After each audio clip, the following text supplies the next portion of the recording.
This is the Chamber Chat Podcast, the show dedicated to chamber professionals to spark ideas and to get actionable tips and strategies to better serve your members and community.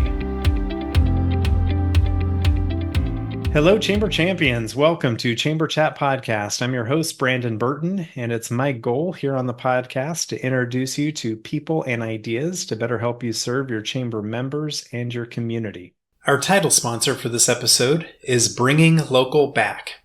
Remember when your community could turn to a local TV station or newspaper for the latest updates and affordable ads? Those days may be fading, but the need for local connection remains. That's why we created Bringing Local Back, a game-changing platform that restores local visibility and advertising power to your community. It's more than just tech. It's about driving engagement and creating new revenue for your chamber. Ready to see the future? Visit bringinglocalback.com to schedule your demo today. This is the future of local commerce. Our guest for this episode is Ryan Tarrant. Ryan is currently the president and CEO of the Jackson County Chamber of Commerce and Experience Jackson, Jackson County's destination marketing organization. In this role, he leads a strategy and vision to improve the regular quality of life in Jackson County for businesses and residents through advocacy, collaboration, and destination development. Ryan previously served as the Chief Operating Officer of Business Leaders for Michigan, the State Business Roundtable, which he dedicated to making Michigan a top 10 state for jobs, education, widely shared prosperity, and a healthy economy. Where he oversaw the execution of the organization's work plan and public policy engagement strategy. He also has prior experience as a chamber executive, where his success included securing more than $1 million in public funding for an award-winning talent attraction and retention initiative and created a robust advocacy strategy that drove community infrastructure projects, placemaking activities, and engagement with local, state, and federal officials. Prior to his work in membership-based organizations, Ryan held a variety of positions in government and politics, serving as Chief of Staff to U.S. Representative John Molinar and as a District Director for U.S. Rep. Dave Camp and ran numerous federal campaigns. Ryan has a bachelor's degree in political science from Saginaw Valley State University, and he and his wife, Cheryl, have two mostly adult children and reside in Jackson, Michigan. Ryan, I'm excited to have you with us today here on Chamber Chat Podcast. I'd love to give you a chance to say hello to all the Chamber champions who are out there listening and to share something interesting about yourself so we can all get to know you a little better. Yeah, thanks, Brandon. Reading through that bio, it's starting to make me just feel old. I didn't feel that old before and have those boomerang children that tend to leave for college and then come home and stay for a little bit. So, hopefully we'll be empty nesters soon. But I grew up in a mid-sized town similar to Jackson. We've got 30,000 people. Grew up in Bay City, Michigan, and, Okay. Great town, had a great upbringing. You had the river, you had the lake, grew up, sailing and doing those things. They have a sailing association, so really every kid in the community can go out and learn to sail, and just kind of a fantastic place to grow up and live. Real sense of community. But one of the things, it's a traditional Midwest blue collar town, and so over the years, as you lose some of that manufacturing, I think there's a tendency for people to kind of say, well, we're just, I think Madonna called it the dirty little town because she grew up there as well. Okay.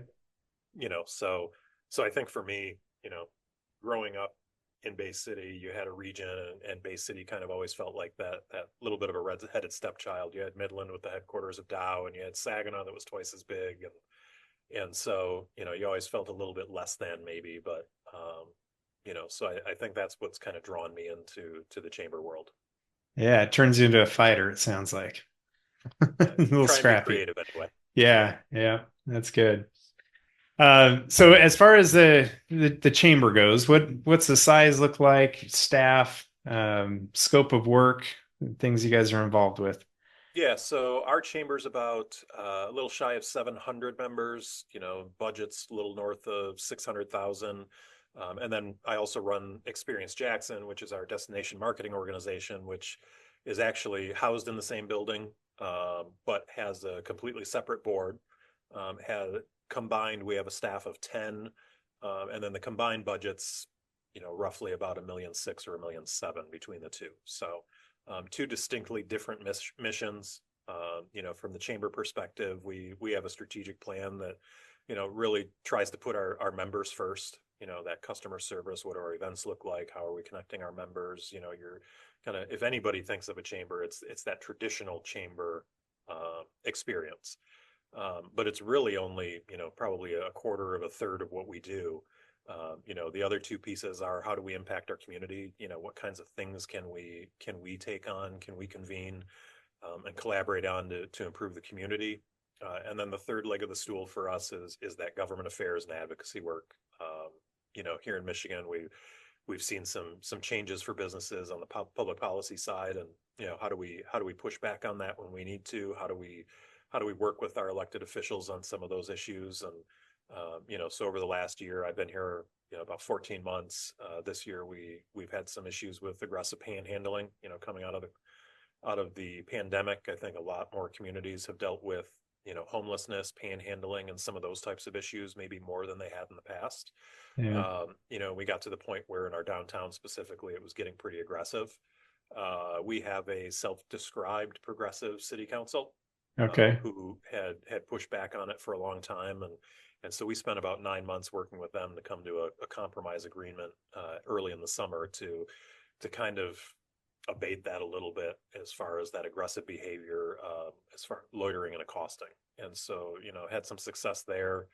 Um, we go after a lot of different state appropriations, earmarks, if you will, to kind of ramp up projects, and that's kind of the scope of what we do. Yeah. Well, that should set the stage for our discussion today. You guys are busy for sure. Got your hands in some several things and making an impact, but we're going to focus our discussion today around thinking big and some of these big swings that you guys have tried and these ideas that come to you. And I'm excited to dive into this conversation and learn from these things that you present to us today as soon as we get back from this quick break. Hi, I'm Joe. And I'm Rose. And we're the founders of At My Community, a mobile app that can be customized to meet the unique needs of your Chamber of Commerce. When we started At My Community, we envisioned a tool that would help communities thrive by simplifying communication and enhancing engagement. Chambers of Commerce face unique challenges, and we're here to help you tackle them. At My Community helps the Evergreen Area Chamber of Commerce to create an app that keeps tourists informed even when their office is closed. They provide 24/7 access to local business information, which helps support the local economy and community engagement. In Rocky Mountain House, we helped Rocky Chamber create an app with dynamic itineraries and digital resources for tourists, increasing local business engagement. The app has become an essential tool for the community, promoting events and boosting visibility for local merchants. Today, we empower more than 200 chambers of commerce, campgrounds, and RV resorts to streamline communication, informing members about events, sharing business updates, and providing a digital hub for the community, all in one convenient app. When you partner with At My Community, our team works closely with you to create an app that meets your chamber's unique needs. As your community grows, our app evolves with you. We are here to ensure you engage effectively with your members and streamline your operations. Schedule a demo today at atmycommunity.com. We can't wait to meet you. Are you struggling to manage your Chamber of Commerce and build a thriving commerce community? Chamber Nation is here to help. Their all-in-one platform allows you to easily manage member information, events, and communication. Plus, their community engagement tools help you communicate with local businesses and residents to drive economic growth. With Chamber Nation, you'll have everything you need to succeed. So why wait? Visit richardscalendar.com to learn more and start building. All right, Ryan, we're back. I mentioned before the break, we're talking about thinking big today. So in all these different areas of work that you guys are involved with, how do you incorporate thinking big? That might be the better way of asking it. How do you incorporate So, it? every community has its own personality. I would say. And, a lot of places in the Midwest you look at, and these communities kind of take a look, and, in our state, if you're in a mid-sized community, you look and you say, okay, well, Grand Rapids and Detroit sort of get everything, and they're doing a phenomenal job. I mean, we all know about the NFL draft in Detroit and things happening in Grand Rapids with Beer City, and then you've got Traverse City up north, and so they get a lot of play and a lot of credit for things, and I think we can have a little bit of we'll fall into a little bit of a rut where we just sort of expect to get what we get and move forward, and nothing really changes. And I think we take a little bit of a different perspective on it, which is, kind of that why not us? Yeah. If there's these opportunities out there, I mentioned appropriation as far as the government advocacy side goes, why not us? If you're not even asking, you're never going to get anything, and everything's always going to be the same. Downtown Jackson's seen a lot of redevelopment over the last decade or so. I mean, it's really come back. You have restaurants, you have businesses downtown, and, we have Consumers Energy, which is, either number one or number two as far as the biggest energy companies in the state, that's headquartered on one end of our downtown. The other end of the downtown, on the other hand, has something called the Hayes Hotel. It's this historic hotel, 10 stories, and it's been vacant for 21 years. And as I came into the community, and we would talk about the Hayes Hotel, and you would have people who would just kind of roll their eyes because they've all heard it before. Something's going to happen with it. Fast forward, and there's a developer who's committed to it, and through our conversations with them, learned that there was a little bit of a gap with all of the different funding components. You look at over the last couple of years, the increases in interest rates and labor shortages and supplies, and so it would seem that every time they would fill a gap, there was maybe another hurdle at the back end. So we kind of took a look at that and said, well, what if we tried to hit the easy button here a little bit? And so we engaged with our elected representatives at the state capitol, and kind of had that conversation and said, look, this is sort of that transformational project that kind of completes downtown and bookends Consumers Energy, to then start to infill some of those side streets. We were successful in securing. We actually asked for $3 million and secured $4.5 million in the end. Wow. They treated it a little bit like the 2023 housing market. You put it up for 100 and they give you 150. Right. But those are the types of things that if you say why not us, and you make the ask, it's okay to fail. Nothing changes if you fail, but nothing changes if you don't try either. Yeah. So, Well, and if you do fail, you learn something, and you can apply it to the next big idea, right? that's exactly right. Yeah. So as we talk about big thinking, I can't help but think of, you can't have big thoughts if you don't have big vision, right? If you don't see a bigger plan or bigger vision for your community. Can you speak towards that as to how you see Jackson County, what the possibilities are, how you would like to see yourself in the future, and to be able to apply that to these big ideas that you're working towards? Yeah, I'm a big fan of looking at what others are doing, and kind of figuring some of those pieces out. Like, what are those aspirational goals? I mentioned Grand Rapids. There's some other communities out there. We actually transitioned one of our team members into more of a data and analytics role. He has a skill set for it, and so he's been doing a lot of this, and not just kind of the hey, we're going to do a community assessment and ask people how they feel. We've been doing those for 40 years, and over the last 60 years, the city has lost 40% of its population because people's feelings aren't based on anything that maybe is real or achievable. Yeah. And so we look at similar communities and find those comparable communities. Then okay, what are their chambers doing? Who is that sort of spark plug in the community, that organization or that individual?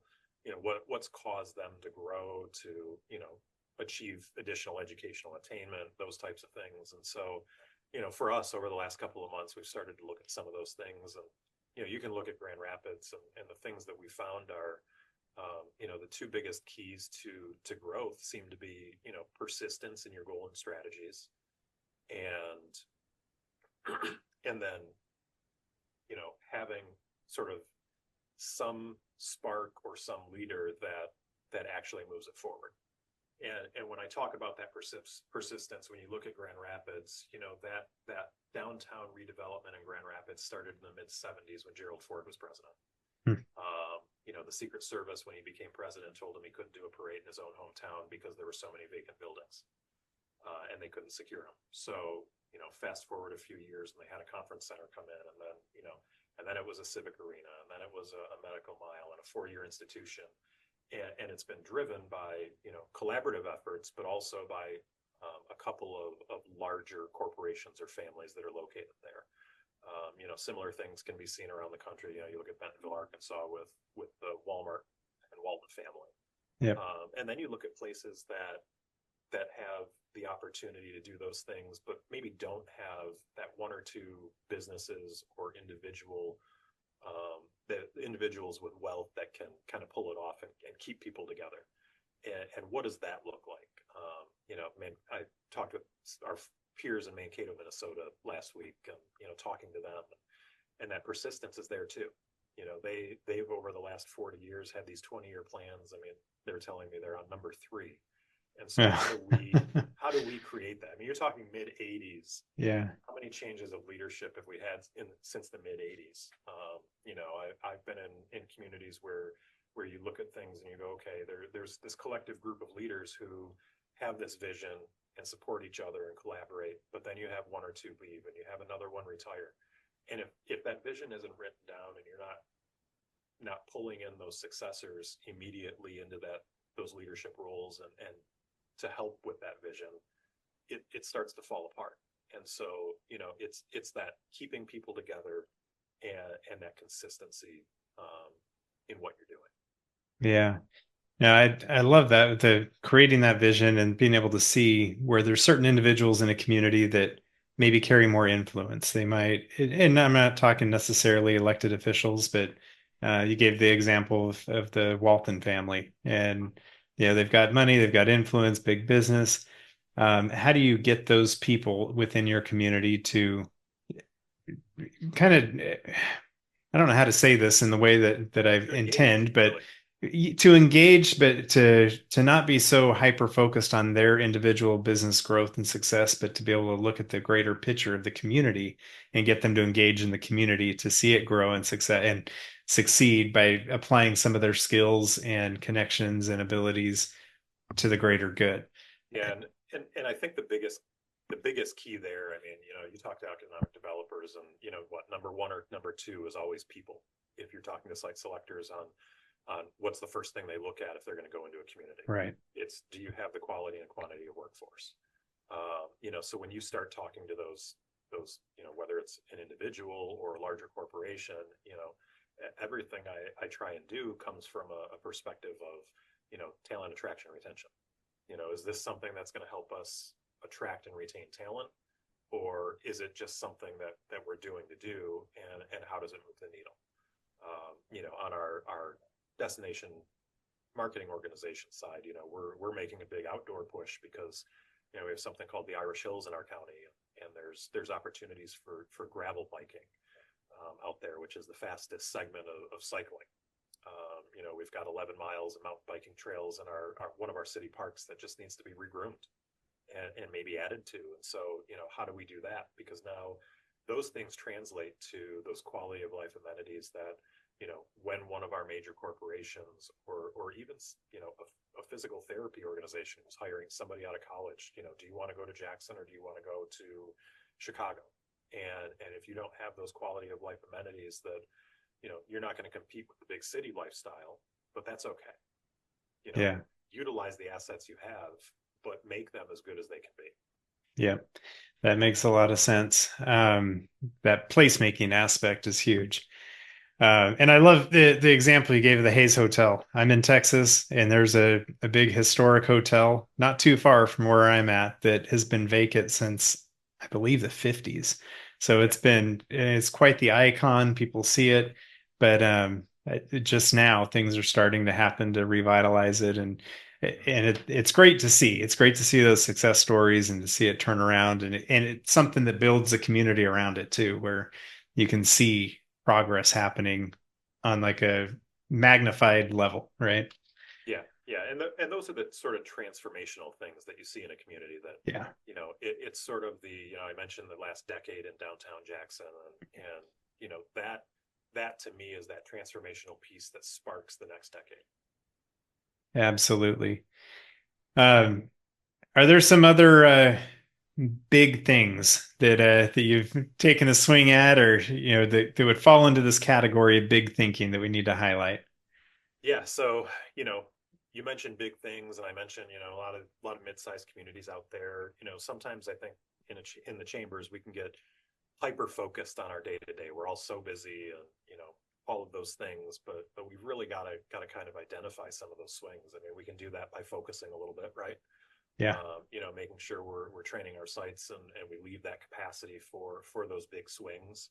But for us, you know revamping those mountain biking trails are one of our big pushes for next year.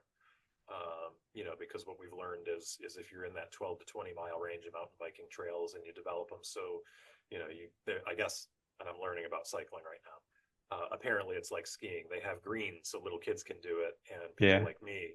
And then they have black diamonds that are really challenging, and I break my neck. So, um, you know, bringing in a trail builder to develop that and to add miles to it so that we can draw people in. And it's in one of the, I would say probably lower income or more diverse neighborhoods in the city. And so the proximity of it, it's not just doing that for talent attraction, but how do you make that accessible to everybody? So as a piece of that conversation, we're looking at it and saying, okay, can we do a mountain bike library, if you will, huh, where a kid from the neighborhood can walk down and show his card and essentially rent a bike without paying for it, just like the library, and go ride the trails and have fun. You want those things to be accessible for everybody. You want everybody to be able to enjoy them, and to do that because it gives you that sense of community pride. Because with each one of those things you accomplish, it builds on itself. Uh, we've got another nonprofit in town that's called the Hope Kitchen. That's taking the old Masonic Hall and creating a community kitchen, teaching kitchen to sort of train chefs and in front of the house, and to make sure that we have that pipeline of talent for our restaurants, so that when somebody comes into town or when you go downtown or to a restaurant in our community, you're getting the service that you expect. I mean, I think we've all been out to eat over the last couple of years since COVID, and it always feels like a lot of time, I wouldn't say always, but oftentimes it feels like maybe that level of service that we were accustomed to pre-COVID is not yeah, the same as post-COVID. yep, And so teaching those people how to do that, and for us, how do we support that when they need to purchase their equipment? How do we help them, whether it's with grant funding, through the advocacy process, those types of things. yeah. So those are some of the things that are on our radar right now. I had actually just saw this last week. A restaurant that had a sign posted on their door said, "No dine-in, just takeout only." And it's something that's stuck ever since COVID, and I hope that's because the data is telling them that's the best solution for them. But my fear is they can't get the staff to do dine in, or they saw it easier, or at the community, the customer service has fallen out, something.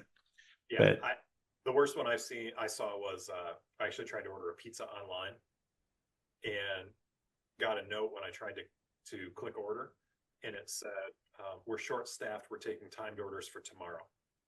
what? So I Oh, I got pizza from somewhere else. I think I still had pizza. So, yeah. but yeah, that was the most bizarre one. I mean, they updated their website and they're ordering Oh um, my goodness. that quickly that hey, we're busy and we can't keep up, so we're just not taking any more orders. Wow. But hopefully your appetite's still there tomorrow. So Right. that's crazy. Mm-hmm. Well, as we start to wrap up here, I like asking for the chamber that's listening who's trying to elevate their organization to the next level, what kind of tip or action item might you suggest for them in trying to accomplish that goal? So I think we were sort of, in that mindset, about a year ago when we were going Sounds through like it, our yeah. strategic planning, right? How do we elevate to the next level? We hadn't done a lot of community initiatives, over the past few years.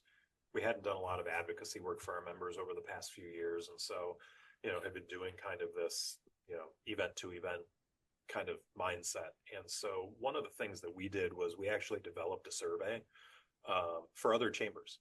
And so, I mentioned our revenue is about 600,000. And so we kind of broke it out into those peer chamber organizations, and then sort of those aspirational chambers that are in that next level at 700,000 to a million or so.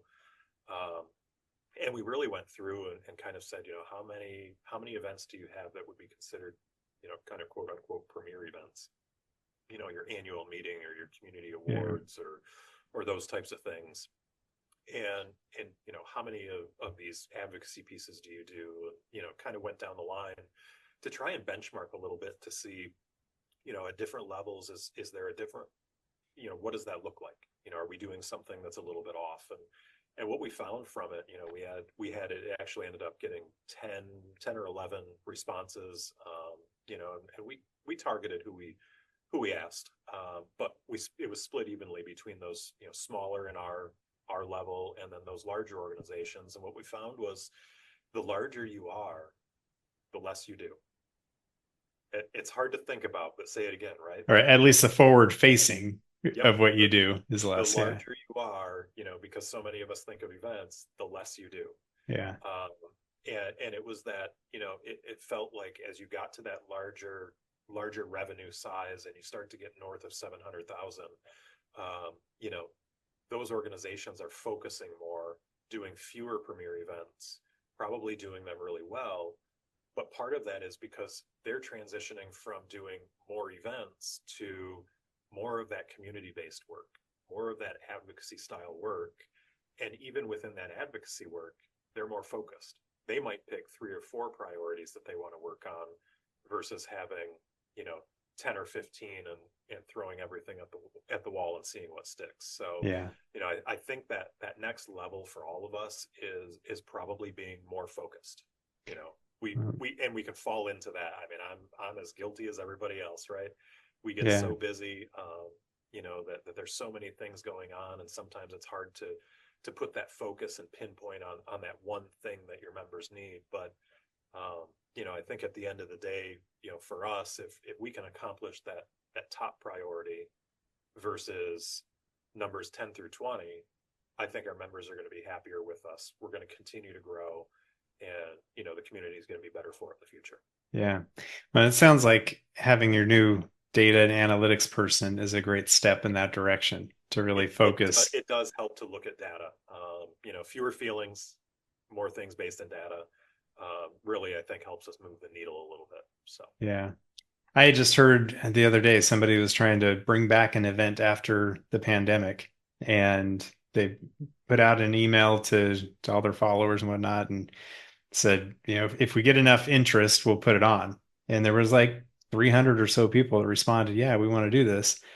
And then the person thought, you know what, this is just feelings, let me put this out there again to the ones that said that they want to come, and have them put down a 50% deposit.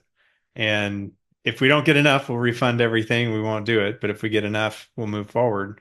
Yeah. And I think he said out of the 300 plus, people of interest, I think 6 people put down a deposit. He's like, we're not doing it. So they canceled it. And I started to look at our events and kind of said, and talk to our team about if people don't want to come to an event, they may say they want it in our survey, end of year survey, which, we do every year to kind of benchmark ourselves and see how we're doing and what their needs are. And they may say they want all the networking in the world. For us, we offer 22 networking events a year for a grand total of $90. It's literally sort of boosted by sponsors and different things. But if you're not going to come to it, but you say you want it, we'll just stop doing it. Yeah. Don't need the practice, right? Right. That's right. it shows that, we're a week post-election. It shows that sometimes the data and the polling can be off. Yeah, exactly. Yeah. Well, Ryan, as we look to the future of chambers, how do you see the future of chambers and their purpose going forward? I don't know that the purpose changes all that much. I mean, we're still going to have that need for businesses who want to get together, who want to network with one another, develop those relationships. But I think, if there's any change at all, it's probably that more and more of that is going to be about that bigger picture work that you're doing. I mean, when we look at our community work, we're not thinking of, are we doing this? Does it benefit our members? It's, are we doing this and does this benefit the community as a whole?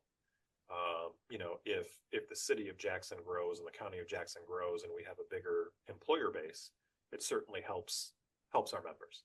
And Right. so, we worry less about those types of things. Right now we are awaiting word on a $1 million grant that we partnered with our local 2-year college on, and as a part of that, it's workforce development. Is building out a workforce development collaborative to make sure our educational attainment is where it needs to be, and that all of our workforce development partners are working together. And so about a quarter of that, 250,000, would be essentially directed to the chamber to run that piece of it. So I think, that community-based piece is probably the biggest thing. If people aren't already doing that, how do you impact your community? We know our businesses want to impact their community. That's why they've, for 70 years sponsored Little League teams. Right. Done those types of things. They sponsor the local booster club. Like they want their people to have community pride. They want to see their community and be proud of where they're from and say, you should come visit. You should move here. It's a great community. And I think the chamber really in most places can be a driver of what their community looks like in the next, 10, 15, 20 years. Yeah, that's a great point.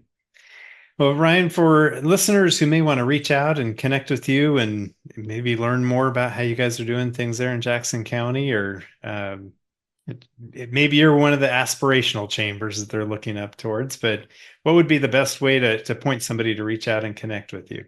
Sure. My email address is Ryan, RYAN, @jacksonchamber.org. And my cell phone, because I actually got rid of my desk phone, I don't use it anyway, is 989-708-7683. That's perfect. And we'll get this in our show notes for this episode, make it easy to find. But I appreciate you carving out some time to spend with us today on Chamber Chat Podcast, sharing the example you guys are setting there in Jackson County, and sharing these ideas, some of these big things, the swings that you guys are taking. I appreciate that, and it's provided a lot of value to listeners today. So thank you for that. Appreciate it. Thanks, Brandon. If you are a chamber professional, please subscribe to Chamber Chat Podcast in Apple Podcasts, Google Podcasts, or Spotify. When you subscribe to Chamber Chat Podcast, new episodes will show up in your podcast app each week as they are released. If you're finding value in this podcast, please leave us a rating and a review in iTunes. But most importantly, please share Chamber Chat Podcast with your colleagues that are in the industry.